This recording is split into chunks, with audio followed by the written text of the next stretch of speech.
Por quase um século, um dos mistérios mais sombrios e fascinantes da história permaneceu enterrado sob o solo gelado da Rússia. O destino da família Romanov, a última dinastia imperial do país, envolveu-se em silêncio, especulações e teorias que pareciam nunca ter fim. Durante décadas, ninguém sabia ao certo o que realmente havia acontecido naquela noite fatídica de 1918, apenas rumores, cartas truncadas e ossos esquecidos sob a terra. Mas então, a ciência falou. Testes modernos de DNA trouxeram respostas que pareciam impossíveis de obter. E o que os cientistas descobriram não apenas resolveu um desaparecimento real, reescreveu o capítulo final de toda uma era. De repente, fragmentos dispersos, ossos, documentos e diários começaram a se encaixar, revelando um quadro muito mais complexo, sombrio e humano do que qualquer um poderia imaginar. Porque a tragédia dos Romanov não foi apenas uma história de morte.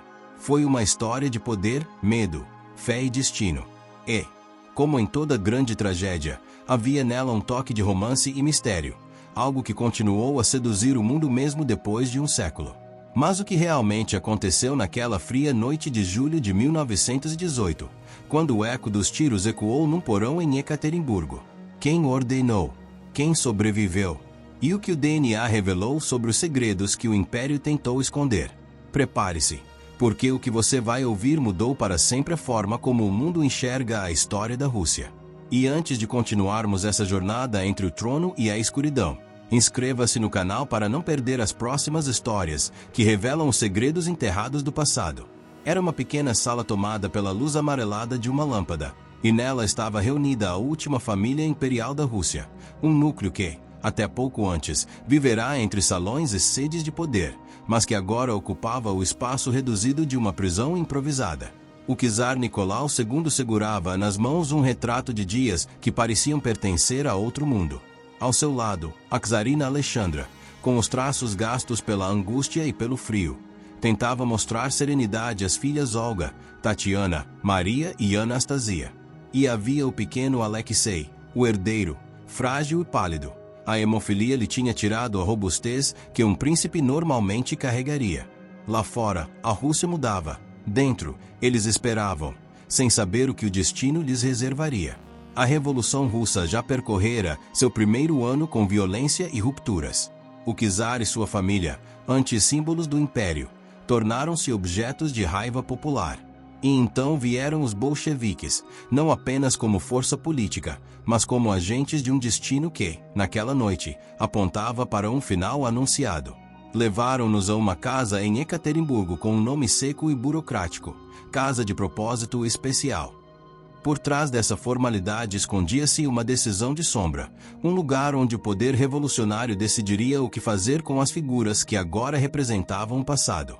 Numa noite em que tudo parecia revestido de mentira, os guardas disseram que a família precisava descer ao porão por questões de segurança. Era uma frase que soava oficial, uma ordem que, aos ouvidos acostumados à disciplina do palácio, não parecia estranha. Nicolau, mesmo tenso, pegou Alexei, tão pesado naquela escada por causa da fragilidade de seu corpo, e desceu. Alexandra seguia, cada passo medido por uma dor existencial: mãe, rainha, esposa, prisioneira. Ao redor andaram 4 servos fiéis, o médico Evgeny Botkin, a dama de honra Ana Demidova, o cozinheiro Ivan Karitonov e o camareiro Alexei Trup. Esses nomes comuns carregavam, naqueles instantes, um gesto extraordinário. Escolheram ficar. Chegaram ao porão acreditando que ali estariam mais seguros. Mas quando as portas se fecharam atrás deles e as luzes entenderam-se com as sombras, o que veio a seguir foi abrupto como uma ruptura de vidro. Mais guardas, armas em mãos, uma leitura em voz alta de um jornal. Palavras que indefinidamente significavam condenação. O que aconteceu depois parece surreal. E, na verdade, foi tão inacreditável que a versão oficial tardaria décadas para encontrar descanso sob os fatos. Os guardas abriram fogo. Num corredor estreito e sujo, 11 almas tombaram. Cessa ali a vida da família Romanov e de seus leais, e começa, ao mesmo tempo, o grande mistério: o que fazer com os corpos? Como apagar o vestígio de um gesto tão definitivo? Os bolcheviques se depararam com um problema prático e político. 11 corpos eram prova literal de um assassinato que, se revelado, poderia incendiar o país. Precisavam não apenas matar, mas fazer com que a história não encontrasse seu corpo para contar. Foi assim que a noite do crime se prolongou em operações na floresta. Um caminhão que partiu no escuro, almas amontoadas dentro dele, uma busca por covas, por remédios para o anonimato. Primeiro pensaram na mina dos 4 irmãos, uma caverna abandonada onde imaginavam que os corpos nunca seriam encontrados. Chegaram e viram que a mina não oferecia a profundidade necessária. Alguém poderia vasculhar e descobrir. Então veio a ideia mais cruel: ácido para corroer evidências, fogo para consumir o que o tempo poderia tornar memória. Mas há algo que o fogo não apaga por completo, e há algo que o ácido não destrói inteiramente: memória humana e ossos. Além disso, queimaram 11 corpos até a inexistência, trabalho de técnica e tempo, recursos que a madrugada não oferecia.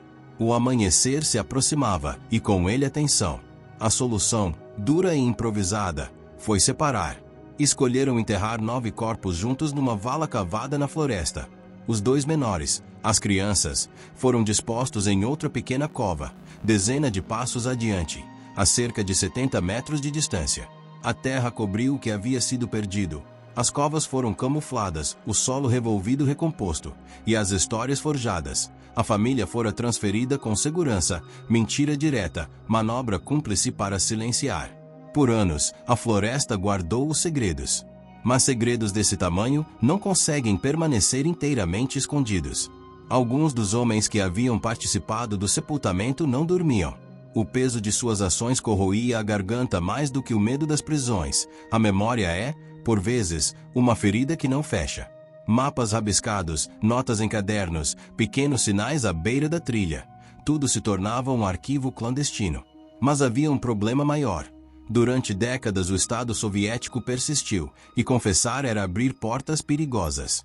Assim, a verdade ficou trancada dentro de bocas que raramente se abriam. Décadas depois, numa outra Rússia, outra história tomaria lugar. Um homem chamado Alexander Avonin, geólogo por formação e curioso por inclinação, não suportou ficar apenas com o rumor. Alimentava um interesse pela história dos Romanov e colecionou pistas, conversas com idosos que ainda lembravam de 1918, consultas a mapas antigos, observações atentas dos canais onde a floresta parecia diferente. Em 1976, movido pela convicção de que havia algo enterrado, foi até a área que a tradição oral sugeria. Lá encontrou o primeiro túmulo, a vala contendo 9 esqueletos. Entendeu, em silêncio, o que descobrira, mas também compreendeu o risco de tornar tudo público. Assim, guardou o segredo. Ao lado dele, outros compartilham o segredo. O cineasta Yuri Rybakov e poucos amigos, visitas clandestinas ao local para se assegurar de que nada fora mexido. Fotografias, notas, medos e uma ideia sempre no ar. Esperar. Esperar. Porque o mundo mudaria, e talvez, um dia, a verdade pudesse ser dita sem medo. E o mundo mudou mesmo. No início dos anos 1990, o mundo soviético se rachou. A União Soviética desmoronou. Avonin e seus companheiros sentiram que o tempo da revelação chegará. Em 1991, autoridades foram levadas ao local. Com todos os cuidados forenses modernos, a vala foi escavada de novo. 9 esqueletos ali estavam, como ele previra. Identificar ossos que jazem escondidos por 7 décadas nunca é trivial. Mas havia características palpáveis, tamanhos, proporções, indícios que permitiam estimar idades. Os cientistas avaliaram que entre os 9 estavam o czar Nicolau II, a czarina Alexandra, 3 filhas e 4 servos. Mas havia um vazio evidente. Os registros indicavam 5 crianças, e na cova faltavam 2. Quem, então, ainda dormia enterrado em segredo naquela floresta? O trabalho de exumação havia revelado tanto, quanto abrirá uma caixa de perguntas. Era chegada a hora da ciência entrar em cena. O DNA, essa escala microscópica de identidade, oferecia uma forma de confrontar o enigma. O material genético pode resistir a muitos exércitos do tempo. Suas sequências, mesmo fragmentadas, guardam relações, mães, pais, filhos. Cientistas de países diferentes, russo, americano, inglês, combinaram forças e técnicas.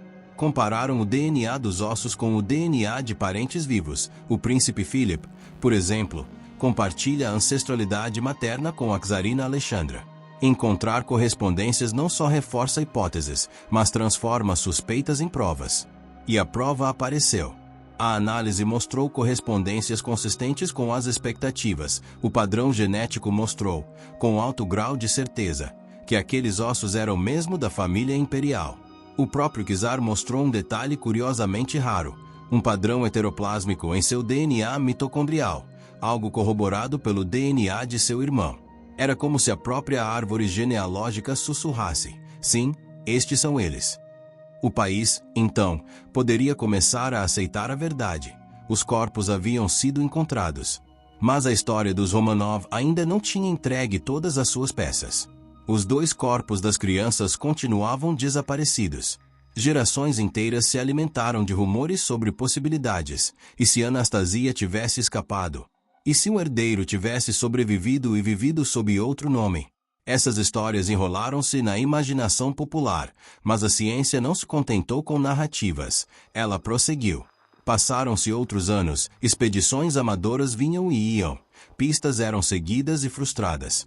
Em 2007, a ingenuidade de 3 pesquisadores amadores, Sergei Plotnikov, Alexander Avonin, o mesmo que descobrira a primeira vala, e Galina Gerasimova, veio a lume com uma descoberta que mudaria o século. A segunda sepultura, distante por cerca de 70 metros, deixou escapar fragmentos de ossos e dentes. Não eram completos. Restavam 44 fragmentos espalhados e enormemente degradados, vítima consciente do ácido e do fogo que outrora tentaram apagar as provas. Ainda assim, entre os fragmentos havia sinais reveladores, obturações de prata em alguns dentes, um luxo odontológico que naquele tempo pertencia apenas a quem podia pagar caro. O desafio para os geneticistas era agora titânico. Extrair DNA de ossos queimados e corroídos, reconstruir sequências com pedaços minúsculos e verificar parentescos com os ossos da vala principal. Laboratórios de diferentes países usaram técnicas como a amplificação por PCR para fazer milhões de cópias daquilo que restava do código genético. Era como reconstruir um livro rasgado em pedaços microscópicos. E, aos poucos, as peças caberam. Os resultados confirmaram. Os fragmentos pertenciam às 2 crianças desaparecidas, Alexei, o menino doente, e Maria, segunda filha levada. Assim se fechou o ciclo que começara com um crime e fora seguido por décadas de silêncio. Todos os membros da família Romanov e seus servos estavam, finalmente, identificados. O mito da sobrevivência de Anastasia, que tanto encantara romances e filmes, perdeu o pano de fundo científico que a sustentava. O que restou foi uma verdade complexa. Não havia herdeiros secretos, havia apenas memórias e ossos. As implicações dessa identificação foram muito além do encerramento de um mistério policial. Para a Rússia, foi um reconhecimento público de um capítulo doloroso. Para historiadores, um ponto de referência. Para genealogistas, uma confirmação de linhagens. Em 2000, a Igreja Ortodoxa Russa canonizou Nicolau II e sua família como mártires, uma decisão que ganhou fundamento com as evidências genéticas que atestaram os corpos. Para muitos, a cerimônia foi uma forma de reconciliar passado e presente. Enterrar novamente os mortos com honra, oferecer ritos que o tempo e a política haviam negado. E, no âmago dessa história, existiu também uma lição sobre a ciência e o tempo. Tecnologia e paciência caminharam juntos. Técnicas que não existiam em 1918 foram desenvolvidas e aperfeiçoadas, e só então a verdade pôde emergir das entranhas da floresta. Testemunhos, documentos e mapas ofereceram pistas, mas foi o quociente microscópico do DNA que converteu suspeita em certeza. A memória coletiva, por sua vez, teve de aprender com a evidência a separar fantasia de fato. Quando, finalmente, os restos foram tratados com o respeito que a circunstância pedia, e quando os testes repetidos confirmaram a identidade de cada um dos membros encontrados, uma sensação ambivalente tomou conta do imaginário público. Por um lado, a sequência lógica da ciência. Por outro, o peso de saber que a história havia tomado um rumo trágico e irreversível. O drama dos Romanov não era apenas uma história de poder e de queda. Era, também, uma história sobre o que fazemos com as partes que restam quando tudo o mais já foi consumido. E então, No silêncio que sucede cada grande revelação, há perguntas que permanecem. Como escrever, com justiça, uma página que combina política, crueldade, coragem de Leahy e o lento trabalho da ciência? O fato de todos os ossos estarem, enfim, identificados dá-nos um fechamento, mas não nos livra da responsabilidade de lembrar por que aquilo aconteceu, das escolhas humanas e dos contextos que permitiram que um regime eliminasse uma família e depois tentasse varrer os restos da memória. No final, a narrativa dos Romanov é também a narrativa de uma longa busca, de curiosidade incansável e de ciência obstinada, que atravessou décadas e mudou maneiras de pensar sobre evidência e justiça histórica. A floresta que guardou seus segredos por décadas tornou-se, por fim, um lugar onde a verdade foi cavada, reconstituída e reconhecida. E assim termina, por ora, a história de uma família cujos últimos dias foram trágicos, e cuja lembrança foi preservada graças ao lento e paciente trabalho de quem insiste em conhecer o que o passado guarda. Para a ciência, o caso Romanov tornou-se um marco, um exemplo claro de como a análise de DNA pode transformar dúvidas antigas em respostas concretas, e, ao mesmo tempo, de como essas técnicas evoluíram para identificar vestígios históricos pelo mundo afora.